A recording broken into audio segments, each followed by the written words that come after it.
A storm is brewing along one of the most critical shipping lanes in the world, the Suez Canal.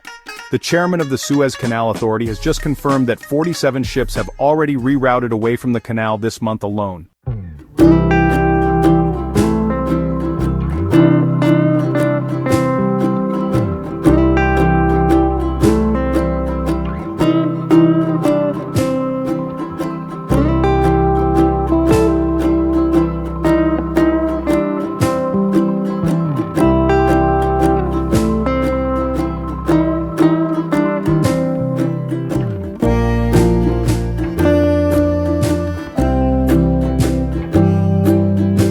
Four 4,300 miles.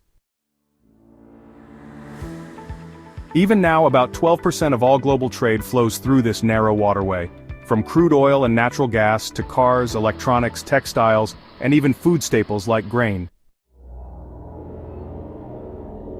But today, that vital shortcut is at risk. Why? The answer lies just beyond the canal, in the Red Sea. In recent months, the Red Sea region has become increasingly dangerous, with commercial vessels facing threats of hijacking, missile strikes, and drone attacks. Major shipping companies, including Maersk and Hapag-Lloyd, have issued their own security warnings, urging caution or avoiding the region altogether. As a result, many companies are choosing to sail around Africa's Cape of Good Hope instead, bypassing the Suez Canal entirely. This reroute adds nearly 4,000 miles to each trip, and 10 to 14 extra days at sea. For companies, that means higher fuel costs, increased insurance premiums, and supply chain uncertainty. For the global economy, it means something more dangerous: rising prices, product shortages, and delivery delays across multiple industries. Let's break down who pays the price, and how it affects you. Energy shipments are among the hardest hit. About 8% of global LNG, or liquefied natural gas, flows through the canal, and even more crude oil passes through daily. When these shipments are delayed or rerouted, it creates short-term supply squeezes, driving up oil prices, which ultimately affects gas prices at the pump. Then there's retail and manufacturing. Companies importing electronics, machinery, auto parts, and textiles from Asia to Europe or the US face higher freight costs, which either eat into their profit margins or get passed on to consumers. If you've ever wondered why shipping fees on online orders suddenly spike or product prices creep up quietly, disruptions like this are often part of the reason. This isn't the first time the Suez Canal made headlines.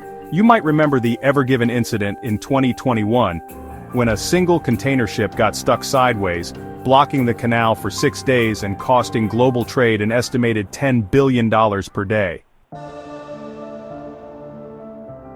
That was an accident. What's happening now is different. It's a calculated choice by shipping companies to avoid risk altogether. So what's the latest update? According to Suez Canal Authority Chairman Osama Rabi, in just the past month, 47 ships have officially bypassed the canal. He emphasized that the canal itself remains fully operational, and Egypt is making security guarantees to encourage traffic. However, Rabi admitted that ongoing geopolitical risks make rebuilding confidence a tough challenge, especially if the threats in the Red Sea continue to escalate. What's next? Two potential futures lie ahead. Option 1.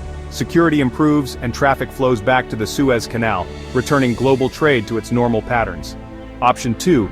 The reroute becomes permanent, reshaping global shipping lanes for years to come, and making global trade slower, riskier, and more expensive. Why should you care? Because this directly affects your wallet. Higher oil prices affect gas and heating bills. Delayed shipments affect store inventory and even holiday shopping seasons. Increased freight costs affect the price tags on everything from appliances and furniture to electronics, clothing, and household goods. What are experts saying? The World Bank has warned that continued disruptions could add 1 to 2% to global inflation.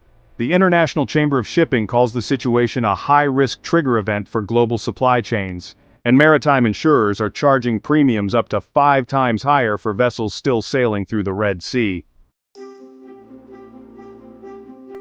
At the same time, some creative solutions are emerging. Several countries are pushing for naval escorts to protect cargo ships. There's also talk of expanding rail networks across the Middle East, moving cargo by land instead. And some logistics firms are revisiting the idea of nearshoring, bringing production closer to home to avoid the risk entirely. Bottom line, the Suez Canal reroute isn't just a shipping story, it's a story that touches energy, retail, inflation, and even your own budget. That's why you should stay informed. And subscribe to US Trade and Tariff Watch for clear, reliable updates on global trade, customs, and shipping issues that impact your life. And before you go, let us know in the comments, do you think the Suez Canal will bounce back, or is this reroute the new normal? Finally, all the sources we used for today's video are listed below in the description, so you can check them out yourself.